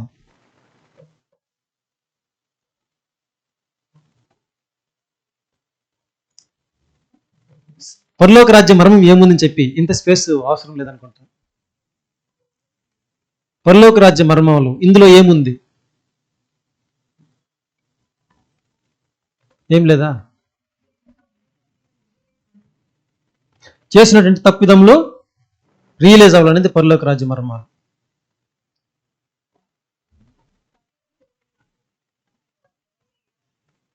Thank you sister. ఇప్పుడు ఈ కోణంలోనే సహోదరి చెప్పిన విధంగా అది కరెక్ట్. మనము ఇంతటితో ఆపలేదు. మరొక దేవుని యొక్క దైవికమైన ప్రణాళిక, దేవుని రాజ్యం యొక్క విషయాలు ఇందులో ఏమి ఉంది, దేవుని యొక్క ఆత్మికమైన సత్యము ఇందులో ఏమి దాగి ఉంది అనేది మనము చూడబోతున్నాం. చూద్దామా? వద్దంటే ఇప్పటికీ ఆపేస్తున్నాం. కొంత సమయము మీరు ఇంకా ఇంతవరకు ఏకాగ్రత వహించారు, ఇంకొద్దిగా శ్రద్ధ వహిస్తున్నట్లయితే మనం ఈజీగా వెళ్ళిపోతాం సోర. కాబట్టి ఇక్కడ మనం చూస్తున్నాము, పాత నిబంధన గ్రంథంలో ఈ యొక్క ఉపమానాన్ని తీసుకుని వెళ్ళి అన్వయించి చూసాం, అవునా? ఇప్పుడు క్రొత్త నిబంధనకి తీసుకుని వచ్చి ఈ యొక్క ఉపమానాన్ని అన్వయించి దేవుని యొక్క రాజ్యాన్ని ఎలా ఇక్కడ పోల్చి చెప్పబడిందో మనం చూద్దాం. అంటే దేవుని యొక్క ప్రణాళిక ఏ విధంగా ఉందో అనేది మనం చూసుకుందాం. అదేవిధంగా ఇప్పుడు చెప్పబడిన అంశాలే మరలా రిపీట్ చేసుకుందాం. ఇప్పుడు మరలా ఫస్ట్ పాయింట్ కోసం సిస్టర్ వాక్యం మరలా ఉపమానం చదవండి. కావున యెహోవా నాతానును దావీదును మొదటి వాక్యమేనా? చదవండి. కావున యెహోవా నాతానును దావీదునొద్దకు పంపెను. అతడు వచ్చి దావీదుతో ఇట్లా నేను తర్వాత ఏం జరిగింది అనేది మనం జాగ్రత్తగా గమనించాలి. పదం టు పదం మనం ఇప్పుడు స్టడీ చేయబోతున్నాం. చదవండి సిస్టర్. ఒకానొక పట్టణమందు ఒకానొక పట్టణం. ఎన్ని పట్టణాలు ఉన్నాయి ఇక్కడ? ఒకానొక పట్టణం. ఏ పట్టణం అది? ఏ పట్టణము దావీదు గారు ఉండింది? సిస్టర్ ఇప్పుడు పాత నిబంధనకు వెళ్ళలేదు, ఇప్పుడు కొత్త నిబంధన గ్రంథంలో ప్రశ్నిస్తున్నాను. కొత్త నిబంధనకు వచ్చేసాము. ఇప్పుడు ఆ పట్టణము, ఆ ఉపమానము తీసుకుని వచ్చి కొత్త నిబంధన గ్రంథంలో ఏముందని చెప్పి మనం ధ్యానించబోతున్నాము. ఈ దిశగా మీరు ఆలోచించండి. కొత్త నిబంధన గ్రంథంలో ఒకానొక పట్టణము దేన్ని తెలియపరుస్తా ఉంది? అక్కడ యెరూషలేము. ఓకే, ఇక్కడ పట్టణంలో చదవండి సిస్టర్. నెక్స్ట్ పాయింట్ చదువుతాం, మళ్ళీ క్లూ దొరుకుతుంది మీకు. ఇద్దరు మనుషులు ఉండేది. ఆ పట్టణంలో ఇద్దరు మనుషులు ఉన్నారు. ఆ ఇద్దరు మనుషులు అక్కడ ఎవరని చూసాము? ఇక్కడ ఎవరు? అక్కడ ఐశ్వర్యవంతుడు దరిద్రుడు ఎవరని చూసాము? ఇక్కడ ఎవరు?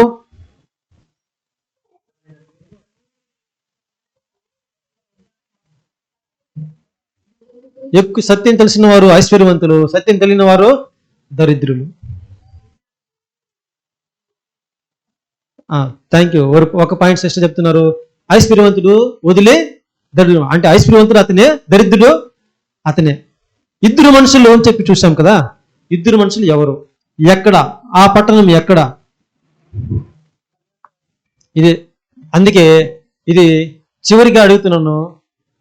ఇది లాస్ట్ వర్స్ అయితే చదువుకున్నామంటే మనకి దేవుని యొక్క రాజ్యము, అంటే దేవుని యొక్క ప్రణాళిక, దేవుని యొక్క సత్యం అనేది బయలుపడిపోతుంది.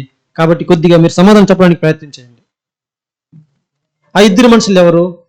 ఆ పట్టణం ఏదని చెప్తే ఆ పట్టణం అనేది ఇప్పుడు దేవుని యొక్క సృష్టి అంతటిలో ఈ యొక్క యూనివర్సల్, అంటే దేవుని యొక్క రాజ్యంలో ఉన్నటువంటి ఒక మాక్సిమం చూసుకుంటే ప్రధానమైన ఈ యూనివర్స్ ని మనం తెలియపరుస్తుంది దేవుని చూపులో.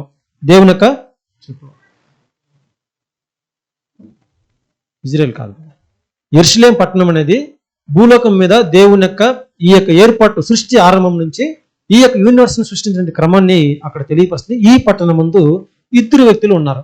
ఒకటి ఐశ్వర్యవంతుడు, మరొకడు ఎవరు? చెప్పాలి ఒక ఐశ్వర్యవంతుడు ఒకడు దరిద్రుడు. సిస్టర్. ఉపమానం అట్లే ఉంది. నేను నిజాలు అడుగుతున్నాను, అప్లికేబుల్ అడుగుతున్నాను, దేనితో పోల్చి చూస్తున్నామో దాన్ని అడుగుతున్నాను. ఒక వాక్యం చదువుకుందామా? యోహాను రాసిన సువార్త 10వ అధ్యాయము 10వ వాక్యం చదవండి సిస్టర్.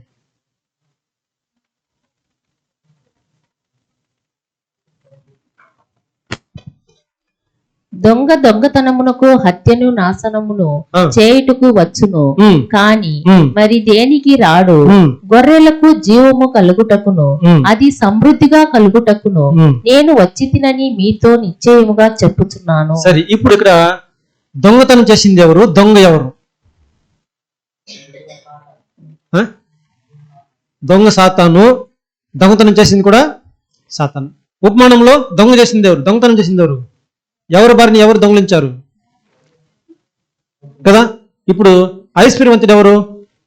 దావీదు. ఇక్కడ ఐశ్వర్యవంతుడు ఎవరు? చెప్పాలా? ఓపెన్ చెప్పండి. ఇది టఫ్. ఇది మార్క్స్ ఫైనల్ ఎగ్జామ్ కాదు. దేవుడు యేసుక్రీస్తు అంట. దొంగ ఎవరు అంటే ఐశ్వర్యవంతుడు దేవుడు. అది పక్కన పెట్టండి, అందరికి తెలిసిన విషయము. ఇప్పుడు దొంగ ఎవరు? సాతాను కదా. ఇక్కడ సాతాను దొంగ. దొంగ ఏ విధంగా ఉన్నాడంటే దొంగతనం చేయడానికే వచ్చాడు. దొంగతనం చేసింది ఎవరు ఇక్కడ ఉపమానంలో? దావీదు. దావీదు ఐశ్వర్యవంతుడా బీదవాడా? ఐశ్వర్యవంతుడే, కానీ ఏం చేశాడు? దొంగతనం చేశాడు. ఇక్కడ ఎవరు? సాతాను ఐశ్వర్యవంతుడా కాదా? అర్థమైందా? మళ్ళీ కన్ఫ్యూజన్ అయినారా?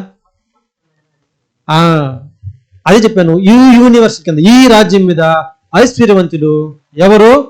సకల అధికారం కలిగిన వాడు, బలవంతుడు ఎవరు? వాయుమండల అధిపతి ఎవరు? సాతాను. ఇప్పుడు ఐశ్వర్యవంతుడు ఎవరు? ఎవరు? అంటే కొత్త నిబంధనని ఆలోచించండి. మళ్ళీ ఉపమానం పాత నిబంధన అన్వయించి అయిపోయింది అక్కడికి. అంటే ఈ యొక్క ఉపమానము, నాతాన్ గారు చెప్పండి ఉపమానము దేవుని యొక్క రాజ్యం ఏ విధంగా ప్రతిబింబిస్తుందని చెప్పి అన్వయించి చూస్తే ఈ ఐశ్వర్యవంతుడు ఎవరు? సాతాను అని చెప్పి మనం చూసాం. అయితే బీదవాడు ఎవరు? యేసుక్రీస్తు బీదవారా? Thank you brothers and sister. ఎందుకంటే దేవాది దేవుడు చాలా ఐశ్వర్యం కలిగిన వ్యక్తిగా ఉన్నప్పటికీ కూడా అతను మన నిమిత్తము ఏ విధంగా అయిపోయాడో రిక్తుడు, దరిద్రుడు అయిపోయినాడు. చూడండి మరొక వాక్యం చదవండి సిస్టర్. యోబు 41:34 చదివినాం. యోబు 41:34. దాని తర్వాత 2 కొరింథీయులు 8:9.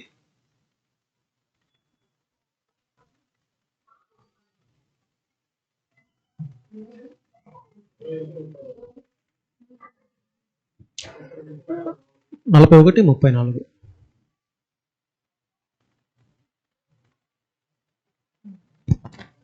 అది గొప్ప వాటినన్నిటినీ తిరస్కరించును, గర్వించిన జంతువులన్నిటికీ అది రాజు.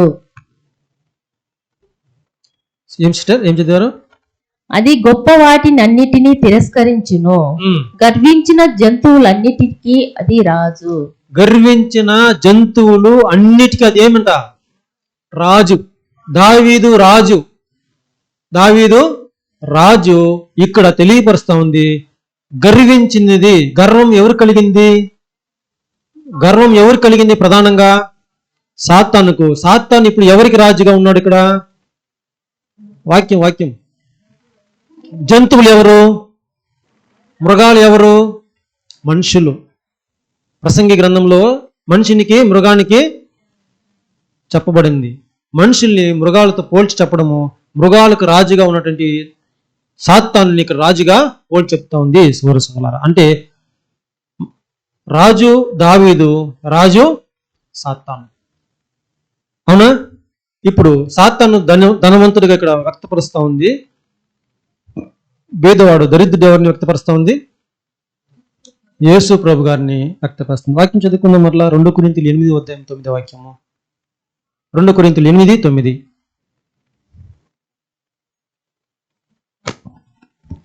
మీరు మన ప్రభువైన యేసుక్రీస్తు కృపను ఎరుగుదురు గదా.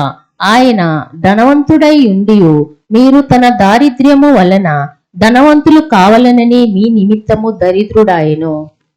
చూడండి, మన నిమిత్తం ఆయన ఏ విధంగా అయిపోయాడో దరిద్రుడు ఉన్నాడు, దరిద్రుడిగా మారిపోయాడు. అంటే ఏమి లేకుండా మారిపోయాడు. మరలా ఉపమానం బేస్ చూసుకుందాము. ఇప్పుడు ధనవంతుడు బీదవాడు ఎవరని చూసాము. ధనవంతుడికి ఏముంది అని చూసాము, అనేక గొర్రెలు గొడ్లు. దేన్ని సూచిస్తుంది? కొత్త నిబంధన సాతానికి ఏమి కలిగి ఉంది? ఇప్పుడు అనేకమైన గొర్రెలు. ఇక్కడ ఉండేదండి గొర్రెలన్నీ కూడా మనం కాదనుకోండి. మొత్తం గొర్రెలు గొడ్లు అంటే అన్ని అధికారము, అన్ని ఆధీనము, స్వాధీనంలో ఎవరు స్వాధీనంలో ఉంది? సాతాన్ యొక్క స్వాధీనంలో ఉంది. అతనికి సకల అధికారం యేసు ప్రభు గారిని కొండ మీద నిల్చుకోబెట్టి ఒక క్షణంలో చూపించి సకల లోకమైనటువంటి సకల మహిమను, ఐశ్వర్యమును, సుఖభోగాల్ని కనపరిచి అన్ని ఏం చేయబడింది? నాకివ్వబడింది. ఇప్పుడు నువ్వు నాకు నమస్కరిస్తే నీకు ఇస్తాను. ఇప్పుడు ఐశ్వర్యవంతుడు సాతాన్ అక్కడ చెప్తున్నాడు సోదర సోదరులారా. ఇప్పుడు యేసు ప్రభు గారు ఎవరు? దరిద్రుడు అనుకుందాం, దరిద్రుడు కాదనుకో. కానీ ఇక్కడ మన నిమిత్తం దరిద్రుడయ్యాడు. అతనికి ఏముంది? ఏమీ లేదు. కానీ ఒక్కటి మాత్రం ఉంది. ఏముంది?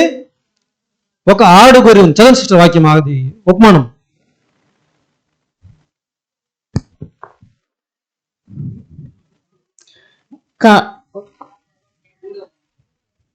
సిస్టర్ ఎక్కడ వదిలినారో అక్కడే ఆగండి, మళ్ళీ అక్కడి నుంచి కంటిన్యూ చేయండి. అయితే ఆ దరిద్రునికి తాను కనుక్కొనిన ఒక చిన్న ఆడు గొర్రె మళ్ళీ వాక్యం బాగా చదవండి.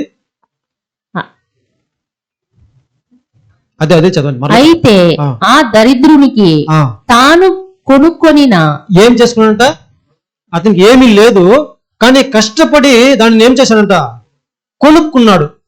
చదవండి సిస్టర్. ఒక చిన్న ఆడు గొర్రె పిల్ల, ఒక చిన్న ఆడు గొర్రె పిల్ల తప్ప. అక్కడికి ఆగండి. ఇప్పుడు అతను ఆ గొర్రె పిల్ల దేన్ని సూచిస్తా ఉంది? అతను ఒక కొనుక్కున్నాడు కదా, ఆ గొర్రె పిల్ల దేన్ని సూచిస్తా ఉంది? ప్లస్ దాంట్లో ఆడు గొర్రె పిల్ల, అది చిన్న గొర్రె పిల్ల. ఇప్పుడు చెప్పండి. అక్కడ భార్యగా మనం చూసాము, ఇక్కడ సంఘంగా మనం చూస్తున్నాం, అవునా? ఇప్పుడు దాన్ని ఏం చేశాడంటే అతను కొనుక్కున్నాడు. ఏం పట్టు కొనుక్కున్నాడు? వెళ్ళలేని తన యొక్క రక్తం ఇచ్చి ప్రాణం పెట్టి కొనుక్కున్నట్టు వధువు సంఘముగా అక్కడ మనం చూస్తున్నాం సోదర. ఇంతవరకు అర్థమైందా? నెక్స్ట్ పాయింట్ చదవండి సిస్టర్.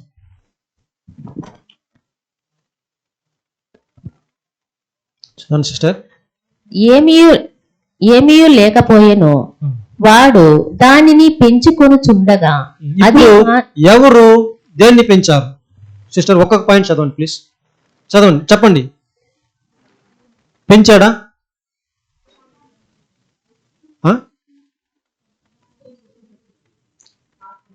ఇప్పుడు ఇప్పుడు పెంచాడా అనేది ప్రశ్న. నమ్ముతున్నారా? ఎలా పెంచుతాడు?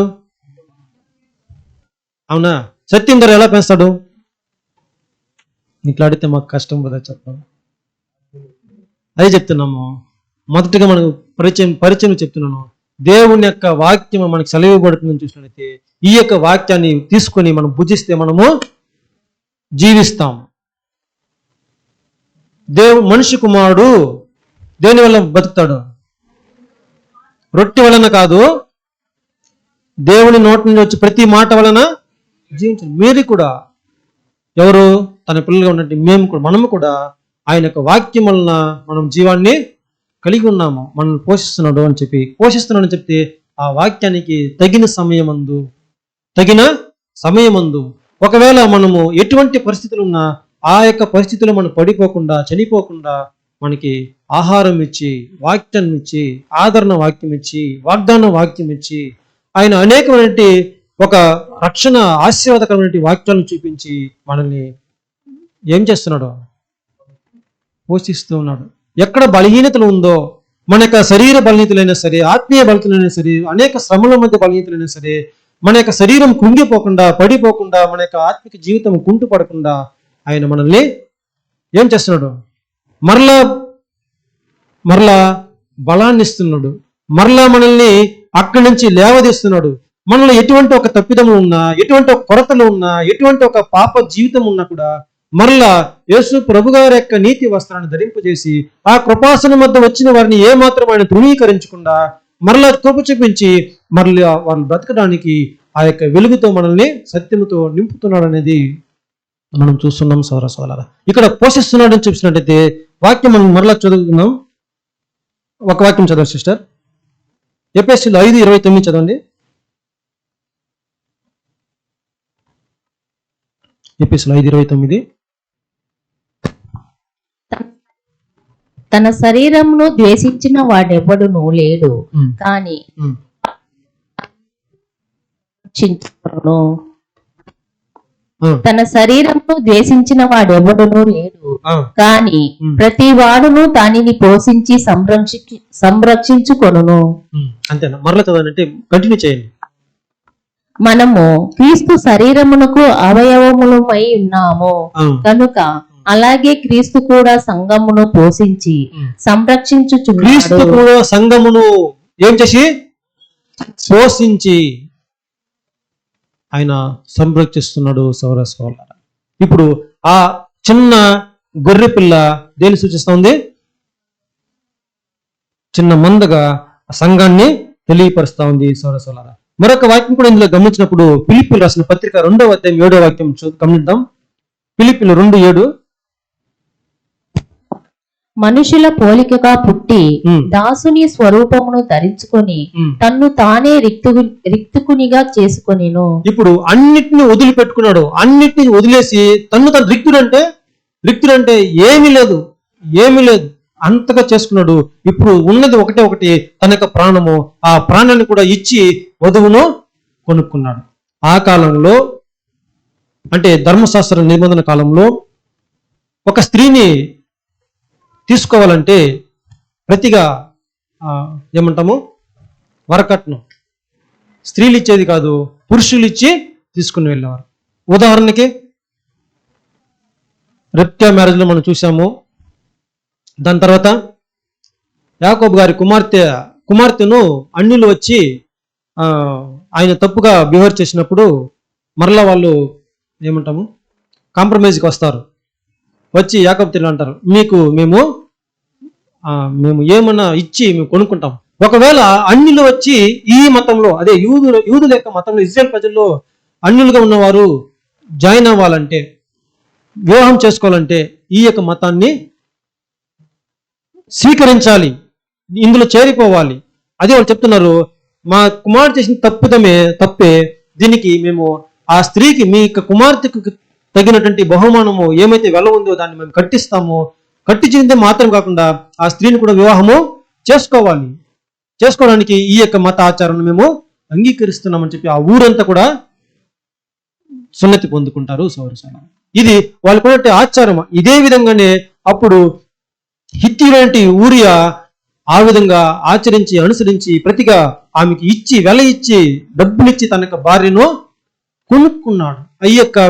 ఈ యొక్క విశ్వాసానికి లేదంటే యెహోవా దేవుని యొక్క ఆచరణ ధర్మశాస్త్ర నిబంధనలోనికి యూదుల్లోనికి అతను చేరిపోయాడు.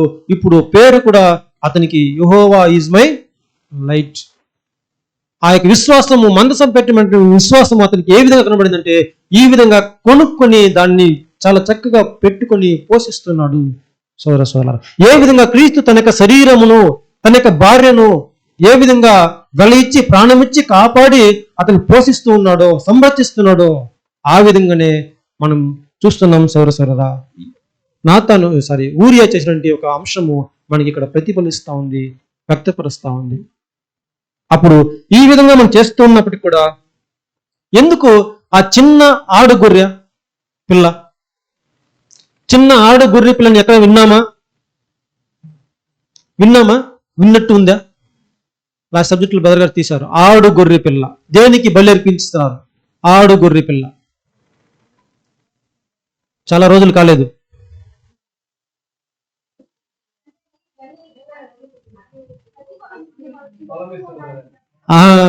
దాన్ని బలి అర్పించాలని విన్నాం కదా, కొద్దిగా వచ్చింది గుర్తు. Thank you. అప్పుడు అందుకే సబ్జెక్ట్స్ అన్ని వింటామంటే మనకి ఇట్లా టఫ్ గా అనిపించదు. అప్పుడు ఆ బలి అర్పించడానికి తగినటువంటి విధంగా ఆడు గొర్రె పిల్ల మనకి అక్కడ అవసరం ఉంది. అందుకే ఇక్కడ ఆడు గొర్రె పిల్లగా మనం చూస్తున్నాం సోదరులు. మరొక వాక్యం మనం చదువుకుందాం సోదరురా. ప్రకటన గ్రంథం 19:7 చదవండి సిస్టర్. ప్రకటన 19:7.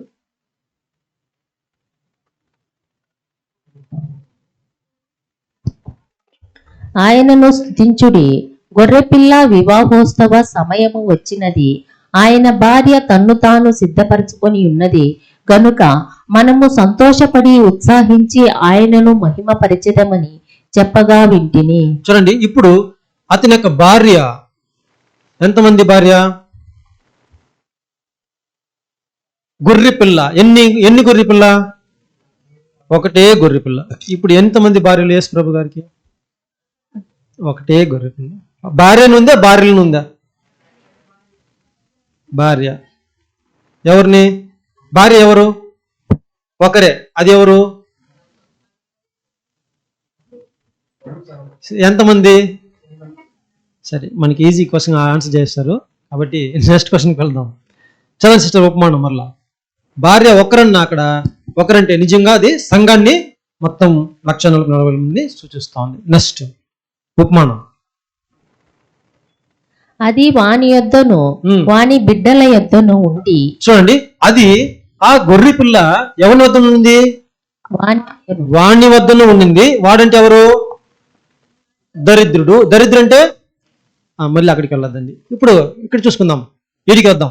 ఆ దరిద్రుని వద్ద అంటే యేసు ప్రభు దగ్గర ఆ గొర్రె పిల్ల ఉండింది. దాని తర్వాత ఎక్కడ ఉండింది? వాని బిడ్డల యొద్దను. వాని బిడ్డలు, యేసు ప్రభు బిడ్డల వద్ద ఉండింది. ఇప్పుడు సంఘము ఎవరి వద్ద ఉండింది? ఇప్పుడు గొర్రె పిల్ల సంఘం అని చెప్పి మనము అన్వయించాము.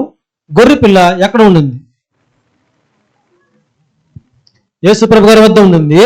దాని తర్వాత కన్ఫ్యూజన్ కావద్దు, కొద్దిగా ఆలోచించండి. యేసు ప్రభు గారి యొక్క భార్య లేదంటే వధువు సంఘము ఎక్కడ ఉండింది? యేసు ప్రభు వద్దను ఉండింది. యేసు ప్రభు గారికి పిల్లలు ఉన్నారంట, వాళ్ళ పిల్లల వద్ద కూడా ఉండింది. ఏముంది ఇది? ఎవరిది? Thank you sister. మొదటగా అపోస్తలులంటి వారు యేసు ప్రభుతో డైరెక్ట్ గా ఉన్నారు. డైరెక్ట్ గా వాళ్ళ వద్ద ఉన్నారు. వాళ్ళ తర్వాత ఎవరి వద్ద ఉండింది? సరే, ఇక్కడ మనం జనరల్గా ఒక ప్రశ్న వేసుకోవాలంటే, ఇక్కడ ఉన్నవారందరూ దేవునికి బిడ్డలా కాదా? సరే, అవునా కాదా? అవును, ఓకేనా? ఇక్కడ ఉన్నవారందరూ సంగమా కాదా? ఉన్నవారందరూ చెప్పలేము. ప్రశ్న అర్థం చేస్తుంది. ఇక్కడ ఉన్నవారందరూ దేవుని బిడ్డలే, కానీ ఉన్నవారందరూ ఈ యొక్క వ్యత్యాసం ఎందుకు మనకు తెలియపరుస్తుందంటే, దేవుడు ఆ యొక్క మంద ఎక్కడ ఉన్నదంటే ఆది కాలం ముందు దేవుని వద్ద యేసు ప్రభు గారు ఉండింది. ఆదికాల సంఘం, ఫస్ట్ సంఘము. ఇప్పుడు 7వ సంఘం కూడా ఆయన తెలియపరుస్తాడు. ఈ సంఘము ఎక్కడ ఉన్నదంట? చివరి కాల సంఘాన్ని కూడా ఆయన వ్యక్తపరుస్తున్నాడు. మొదట్లో ఉండింది అది పిల్లలుగా ఉన్నటువంటి చివరి సంఘాన్ని కూడా తెలియపరుస్తూ ఉంది. అంటే మొదటి కాల సంఘం నుంచి 7వ కాల సంఘం వరకు కూడా నిజమైన సంఘంలో ఏ విధంగా పెరుగుతూ ఉందో తెలియపరుస్తూ ఉంది. ఆ యొక్క గొర్రె పిల్ల అతనితోనూ అతని బిడ్డలతోనూ పెరుగుతూ ఉంది. అర్థం కాలేదా పాయింట్? కన్ఫ్యూజన్ అయినట్టున్నారు. ఏం లేదు, నిజమైన సంఘము యేసుక్రీస్తుతో ప్రారంభించి చివరి వరకు ఆయన యొక్క ప్రజల మధ్యనే పెరుగుతుంది, నిజమైన సంఘంగా మారిపోతుంది అనేది ఇక్కడ వ్యక్తపరుస్తుంది సోదరులారా. దీని తర్వాత పాయింట్ చదవండి సిస్టర్. పెరిగి వాని చేతి ముద్దలు తినుచు. సంఘము ఎవరి చేతి ముద్దలు తినిందంట? సిస్టర్ నెక్స్ట్ పాయింట్ చదవండి. ఇప్పుడు మరలా మీరు క్లూ ఇస్తారు. వాని గిన్నెలోనిది త్రాగుచు. ఇప్పుడు చేతి ముద్ద గిన్నెలోనిది తాగుతున్నారు. ఎవరు తాగుతున్నారు? ఏమి తెలియపరుస్తా ఉంది సిస్టర్?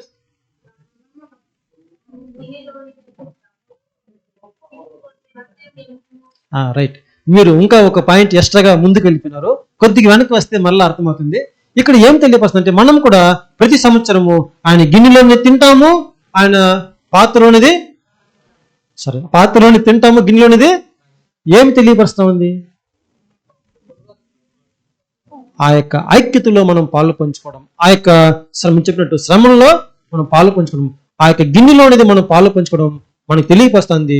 వీరు మాత్రమే, ఎవరు మాత్రము, ఎవరైతే మనం చేసుకోబోయే ఈ యొక్క పస్కాలో పాలు పొందుకుంటారో వాళ్ళు మాత్రమే నిజమైన పిల్లలుగా, లేదంటే ఆయన యొక్క వధువు సంఘముగా సిద్ధపరచుకుని ఉంటారనేది ఇక్కడ తెలియపరుస్తుంది. ఆయన యొక్క ప్రేమను, ఆయన కౌగిట్లో ఉండేటువంటి భాగ్యమును, ఆయన చేత పోషింపబడినటువంటి భాగ్యమును ఇట్టివారు, ఎవరివారు, అతని చేతి ముద్ద అంటే రొట్టెలో పాలు పొందుకునేవారు, ద్రాక్షరసంలో పాలు పొందుకునే వారికి మాత్రమే ఈ యొక్క భాగ్యము, ధన్యత ఉంటుందని చెప్పి తెలియపరుస్తా ఉంది సోదరులారా. దాని తర్వాత పాయింట్ చదవండి సిస్టర్. కౌగిట పండుకొనొచ్చు వానికి కౌగిట పండుకొనొచ్చు. కౌగిట పండుకొనొచ్చు. ఎవరన్నా కౌగిట పండుకున్నారా? దరిద్రుని యొక్క కౌగిట్లో ఎవరన్నా పండుకున్నారా? పండుకున్నట్టు మనకి ఏమైనా ఆలోచన ఉందా?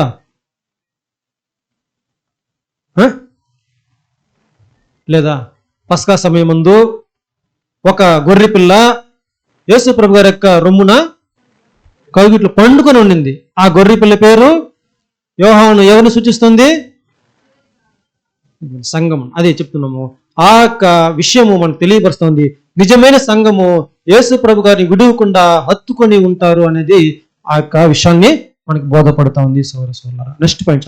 వానికి కుమార్తె వలె ఉండెను. కుమార్తె వలె అంటే ఈ పిల్లల, ఇప్పుడు ఊరియా భార్య కుమార్తెనా భార్యనా? భార్యనా కుమార్తెనా?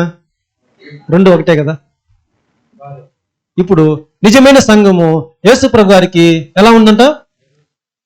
ఇక్కడ పాయింట్ కుమార్తె వలె ఉండేది. కుమార్తె అంటే అప్పుడు ఆయన తండ్రి, అవునా? అంతేనా? No point, no doubt. అర్థం చేసుకున్నారా? ఇందాక మనము భార్యగా మనం చూస్తూ వచ్చాము. ఇప్పుడు ఏం చెప్తున్నంటే కుమార్తె వలె ఉండెను. ఎవరు కుమార్తె వలె? సంఘము అతనికి కుమార్తె వలె ఉండెను. అప్పుడు అతను ఎవరు? తండ్రి. అంతేనా? ఇప్పుడు మనం గమనించాలి, ఒక కుమార్తె ఉన్నారని చెప్తే ఇద్దరు ఉంటారు అక్కడ. ఎవరు? తండ్రి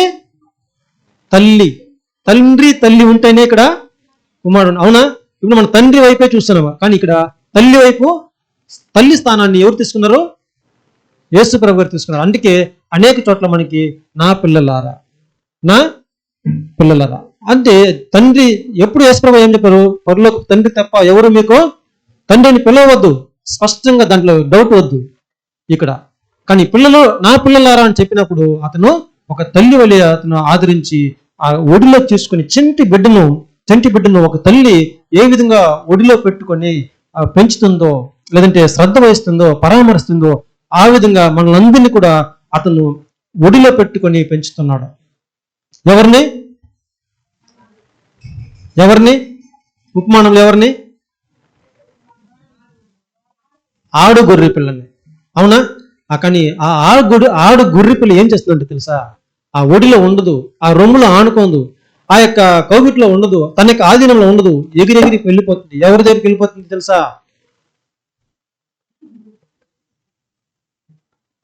గొర్రె పిల్ల కసేవాణ్ణిని నమ్ముతుంది తప్ప ఒడిలో పెట్టుకుని పోషించేవారిని, అవునా? అతను చాలా చక్కగా దాన్ని వధించి ఏం చేస్తాడు? సిస్టర్ పాయింట్ చదవండి సిస్టర్. నెక్స్ట్ సిస్టర్ ఎక్కడ వదిలేరో అక్కడ నుంచి కంటిన్యూ చేయండి ప్లీజ్. కుమార్తె వలె ఉండెను. అట్లుండగా మార్గస్థుడు ఒకడు. ఇప్పుడు మరలా పాయింట్ వద్దాం. మార్గస్థుడు ఒకడు ఎవరు? అక్కడ కోరికని చెప్పేశాము. చదవండి సిస్టర్. పాయింట్ వదిలినామా? ఏదైనా చదవండి మరలా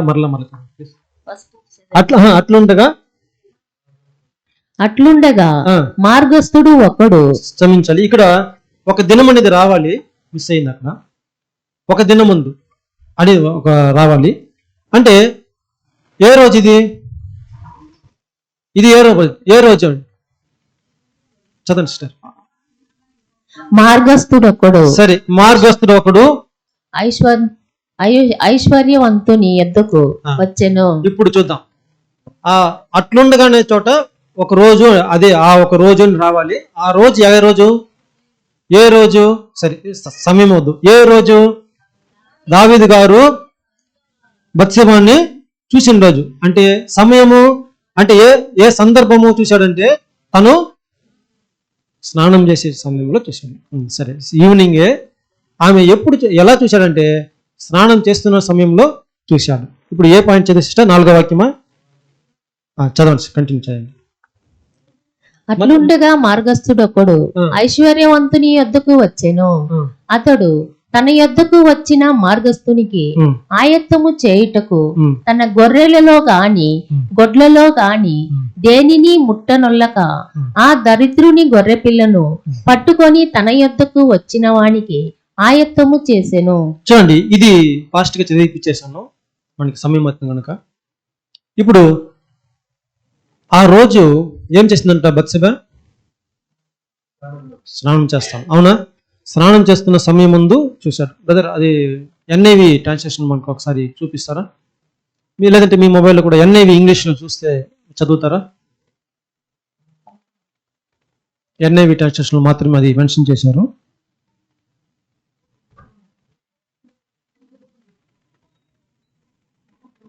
ఉందా? లేదంటే మీకు వాట్సాప్లో పెట్టండి, ట్రై చేయండి కదా.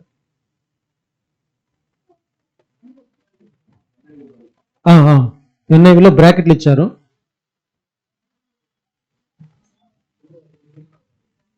ఏముంది కదా?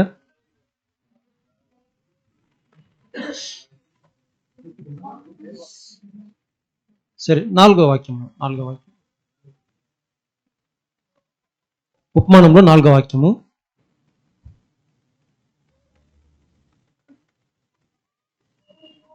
సరే, ఒక నిమిషము సిస్టర్. 11 4వ వాక్యం చూడండి. 11 సారీ 2 సమయాలు 11:4. 2 సమయాలు 11:4. దావీదు దూతల చేత ఉమ్, ఆమెను పిలువనంపెను. ఆమె అతని యొద్దకు రాగా అతడు ఆమెతో శయనించెను. కలిగిన పవిత్రత పోగొట్టుకొని ఆమె తన ఇంటికి మరలా వచ్చెను. ఈ యొక్క వాక్యము ఎన్ఐవిలో చదవగలరా?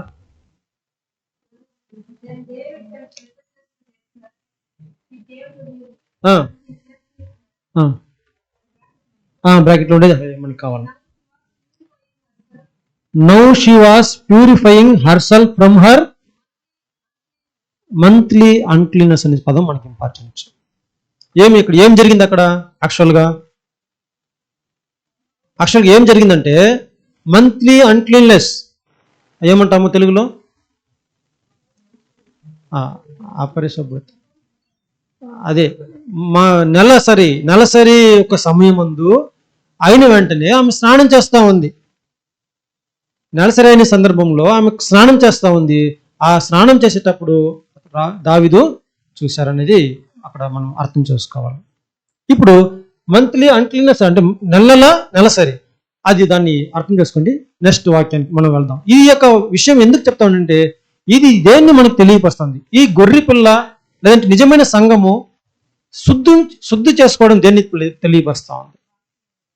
స్నానం చేయడం.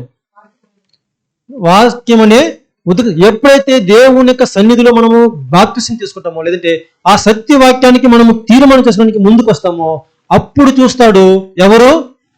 ధనవంతుడు. ఎవరు? సాతాను. ఇప్పుడు ఏమి కలుగుతుందంట? మార్గస్థుడు ఒకడు వచ్చాడు, అవునా? మార్గస్థుడు, మీరు మళ్ళీ పాత నిబంధనకి వెళ్ళదండి, కొత్త నిబంధనలో ఆలోచన. మార్గస్థుడు ఎవరు ఇక్కడ? యేసు ప్రభు దరిద్రుడు, ఐశ్వర్యవంతుడు సాతాను. మార్గస్థుడు ఎవరు? కాదు, ఇంకొద్దిగా ఆలోచించాలంటే ఆన్సర్ దొరికిపోతుంది. మనసా? ఓకే, ప్రకటన గ్రంథం 17:5 చదివితే మీకు క్లూ దొరుకుతుంది అనుకుంటా.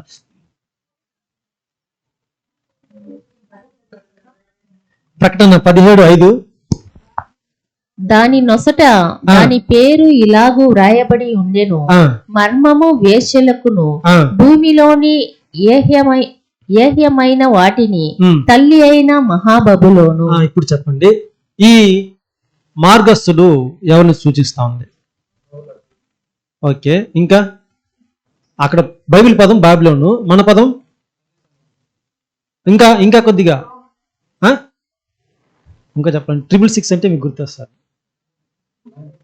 ఈ యొక్క అంశం కూడా మనకు తెలుసు కాబట్టి, అంటే నిజమైనటువంటి ఒక సంఘాన్ని సాతాను చూశాడు, సాతాను చూసి తను అనుభవించాడా, తను తిన్నాడా, తను హింసించాడా అంటే అలా కాదు, ఒక మార్గస్థునికి అప్పగించాడు. ఆ మార్గస్థుడే అంత్య క్రీస్తు.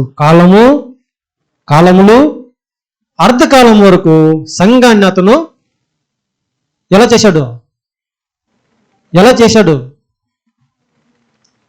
ఎలా హింసించాడు అనేది ప్రకటన గ్రంథంలో మనం ధ్యానించలేదా సిస్టర్?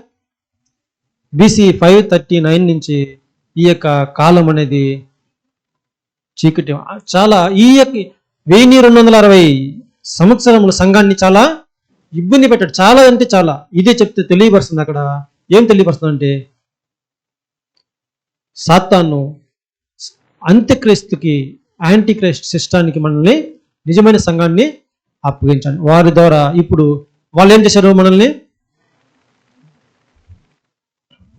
బలి చేసుకున్నారు. ఎంత హింసించారు అనేది ప్రకటన 13వ అధ్యాయంలో అక్కడ ఫుల్గా డీటెయిల్గా ఉంది. ఇంకా అనేక వాక్యాలు మనకి ప్రకటనలో మనకు తెలియపరుస్తాయి. అంత్యక్రీస్తు యొక్క ఏ విధంగా ఆ కాలంలో అంత్యక్రీస్తు యొక్క వ్యవస్థ, పోప్ యొక్క వ్యవస్థ అని ఆ యొక్క విషయాలన్నీ కూడా మనం గమనించినప్పుడు అందులో తప్పిదం ఎలా జరిగింది, ఏ విధంగా సంఘాన్ని, నిజమైన సంఘాన్ని హింసించారనేది మనకి తేటపరుస్తుంది సోదరా. ఇప్పుడు మరలా మనం పాయింట్కి వద్దాం. ఉపమానం చదవండి సిస్టర్. 12 ఎక్కడ వదిలేరు? 12 4 అయిపోయిందా? అట్లుండగా మార్గస్థుడు ఒకడు ఐశ్వర్యవంతుడు, ఆ మార్గస్థుడు అంత్య క్రీస్తు చదవండి సిస్టర్. యొద్దకు వచ్చెను. ఇప్పుడు మళ్ళా ఐశ్వర్యవంతుడు సాతాను దగ్గరికి వచ్చి అతడు తన యొద్దకు వచ్చిన మార్గస్థునికి ఆయత్తము చేయుటకు తన గొర్రె పిల్లలో గాని గొడ్లలో గాని దేనిని ముట్టనొల్లక ఆ దరిద్రుని గొర్రె పిల్లను పట్టుకొని తన యొద్దకు వచ్చిన వానికి ఆయత్తము చేసెను. అవునా? ఆయత్తం చేసినంటే అతని నిజమైన సంఘాన్ని వధించి అక్కడ బలిగా చేసాడు అనేది మనం చూస్తున్నాం. తర్వాత సిస్టర్ పాయింట్ అయిపోయిందా? అయిపోయింది. ఇంతటితో నాతోని చెప్పినట్టు ఉపమానము అయిపోయింది. ఇప్పుడు దావీదు గారి రిప్లై కూడా మనం చూసి కంప్లీట్ చేసుకుందాం. చదవండి సిస్టర్. తీర్పు 5:5 5వ వాక్యం.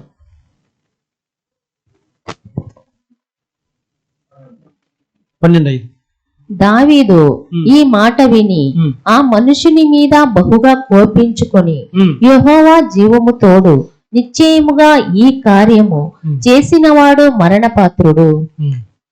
ఇప్పుడు దావీదు చాలా కోపగించుకొని 2 తీర్పులు చెప్పాడని చూసాము. ఏంటది?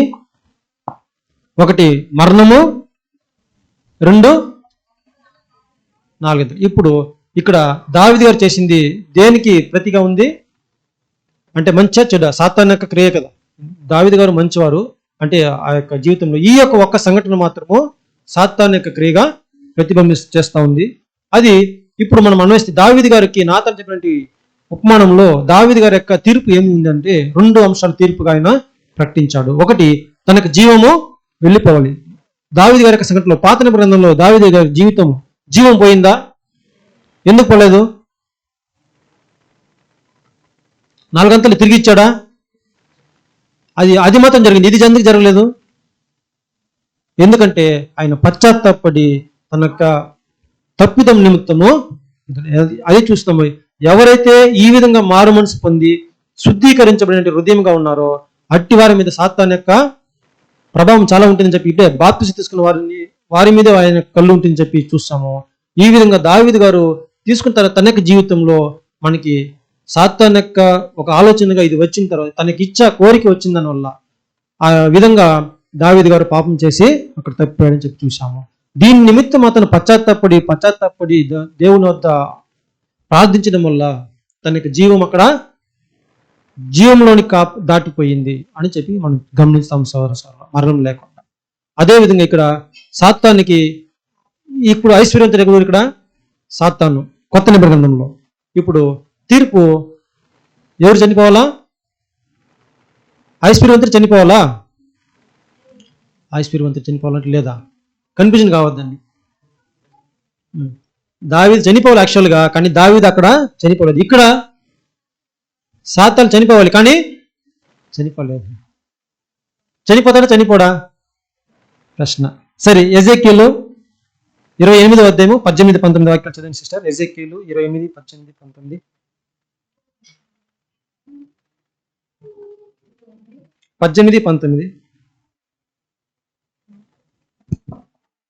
నీవు అన్యాయముగా వర్తకము జరిగించి కలుగజేసుకొని నా విస్తార దోషముల చేత నీవు నీ పరిశుద్ధ స్థలమును చెరుపుకొంటివి. కనుక నీలో నుండి నేను అగ్ని పుట్టించెదను, అది నిన్ను కాల్చివేయును. జనులందరూ చూచుచుండగా దేశము మీద నిన్ను బూడిదగా చేసేదను. జనులలో నిన్ను ఎరిగిన వారందరూ నిన్ను గూర్చి ఆశ్చర్యపడుదురు. నీవు బొత్తిగా నాశనమై భీతికి కారణముగా ఉందువు. చూడండి, సాతాను యొక్క అంత్య తీర్పు ఇక్కడ వాక్యము తెలియపరుస్తుంది. ఎలా ఉంటాడంట? ఇక మీదట సాతాను అనేది లేదు, మొత్తం అగ్నితో, అగ్ని అంటే మా శ్రమలందు కాలి అతను బూడిదైపోతాడు, అతని ఉనికి ఇక మీదట ఉండదనేది ఈ యొక్క వాక్యంలో మనకి స్పష్టంగా ప్రవచనం నెరవేర్చబడుతుంది. సోదరులారా, ఇప్పుడు మొదటి తీర్పు చూసాం. రెండో తీర్పు 4వ వాలి. సాతాను ఏమిస్తాడు? ఏం కోల్పోతాడు సాతాను? అందరికి తెలుసు. ఓకే, కంట్రోల్లో ఉన్న తనకు అధికారము, తనకు ఆధీనం అంటే 4 స్తంభాలుగా ఉన్నటువంటి ఆ ఆధిపత్యాన్ని అన్ని కూడా అతను కోల్పోతాడు. ఏమేమింది? రాజకీయము, మతము, ఆర్థికము, సమాజం. ఈ 4 కూడా అతను బలిగా అంటే పనిష్మెంట్గా కోల్పోతాడు అనేది మనం చూసాం సోదరులారా. ఇప్పుడు ఈ యొక్క ఉపమానంలో మరొకసారి రివిజన్ చేద్దామా? అర్థమైపోయిందా?